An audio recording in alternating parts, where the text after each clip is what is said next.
Praise the Lord. இன்றைய ஜீவப்பம் ரோமர் 9ஆம் அதிகாரம் 27-28 வசனங்கள்.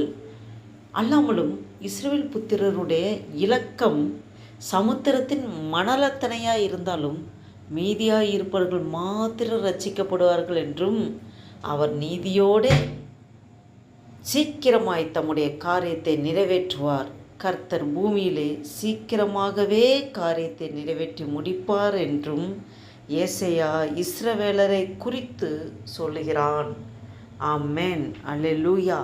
பாருங்கள், இஸ்ரவேல் ஜனங்களை குறித்து ஆண்டவர் இங்கே வெளிப்படுத்துவதை பார்க்கிறோம். இஸ்ரவேல் புத்தருடைய இலக்கம் சமுத்திரத்தின் மரணத்தினையாக இருந்தாலும் பாருங்கள், அவங்க எண்ணிக்கைக்கு அடங்காத ஜனங்கள், விரல் விட்டு எண்ண முடியாது. அவங்களுடைய ஜனத்தொகை அவ்வளவாய் பெருகியிருக்கிறது. அப்போ அதில் மீதியாக இருப்பவர்கள் மாத்திரம்தான் ரட்சிக்கப்படுவார்கள் என்று சொல்லப்பட்டிருக்கிறது. இதை கேட்டுக்கொண்டிருக்க நண்பு தேவ பிள்ளைகளே, பாருங்கள், ஒரு வசனம் ஒன்று இருக்கிறது. இடுக்கமான வாசலை கண்டுபிடிப்பவர் சிலர், கேட்டுக்கு போகிற வாசல் வழி விசாலமாக இருக்குது, அது செல்கிற அநேகர் என்று சொல்லப்பட்டிருக்கிறது. இந்த இடுக்கமான வாசலில் உட்பிரவேசிக்கிறவர்கள் வெகு சிலரே என்று சொல்லப்பட்டிருக்கிறது. பாருங்கள், இஸ்ரேல் ஜனங்கள் கடற்கரை மணலத்தனையாக இருந்தாலும் அதில் மீதியாக இருப்பவர்கள் மாத்திரம் ரட்சிக்கப்படுன்னு சொல்லப்பட்டிருக்கிறது. அடுத்து பார்த்திங்கன்னா, அவர் நீதியோடு சீக்கிரமாய் தம்முடைய காரியத்தை நிறைவேற்றுவார்.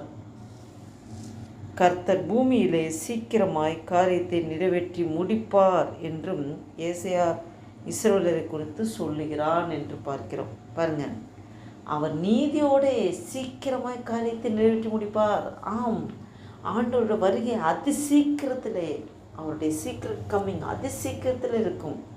நாம் ஒவ்வொருவரும் அதற்கு ஆயத்தமாக இருக்க வேண்டும். நம்மளுடைய ஆவி ஆத்மா சரீரத்தை ப்ரிப்பேர் பண்ணி ஆயத்தமாக எப்பொழுதும் இருக்க வேண்டும். கர்த்தர் பூமியிலே சீக்கிரமாகவே காரியத்தை நிறைவேற்றி முடிப்பார். இது எப்போ சொல்லப்படுகிறதுனா, ஏசையா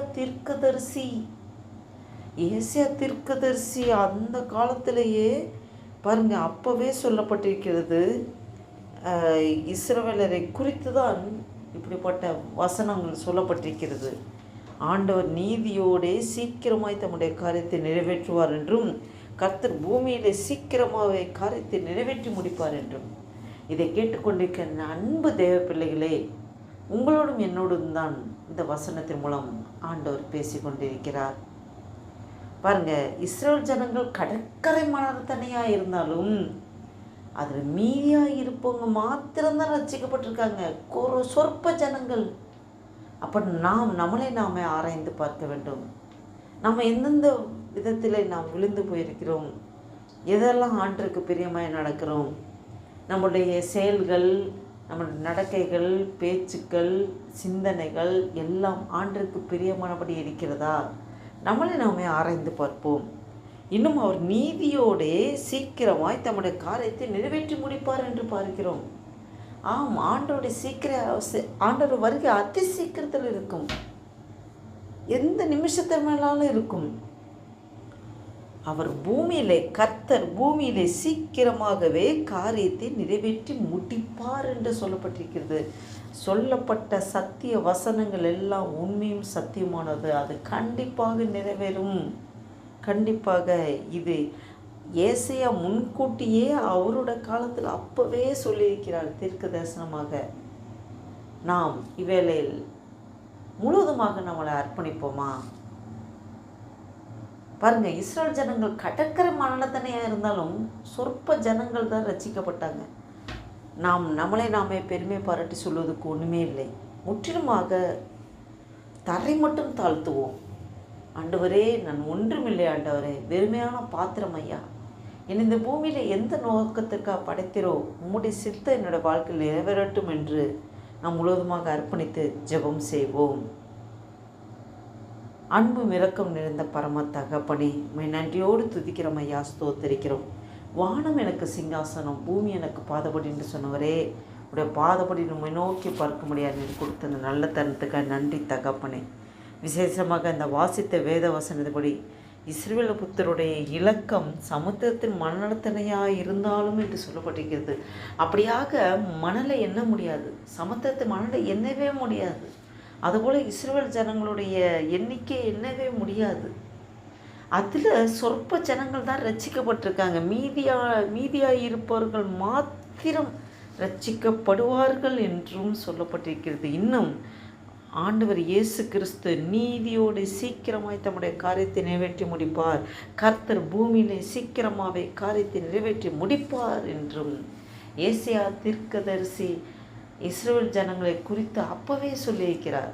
நாம் ஆவிக்குரிய இஸ்ரவேலர்கள், நாம் ரியலான இஸ்ரவேலர்கள் அல்ல, நாம் ஒவ்வொருவரும் ஆவிக்குரிய இஸ்ரவேலர்கள். நமக்காகவும் ஆண்டவர் சொல்லியிருக்கிறார். இந்த வசனத்தை நமக்காகவும் எடுத்துக்கொள்ள வேண்டும். நாம் இன்னும் காலம் செல்லும் என்ற அசட்டையாக இருக்கிற காலம் அல்ல. இதுவே அணுகிற நாள், இதுவே ரட்சணை நாள். ஆண்டவர் நோக்கி பார்த்து ஜெபம் செய்வோம். அன்பும் இரக்கம் நிறைந்த பரம தகப்பனே, நன்றியோடு துதிக்கிறோம் ஐயா. ஸ்தோத்திரிக்க கத்தாவே, இந்த அருமையான நாளைக்கு நன்றி செலுத்துகிறோம்.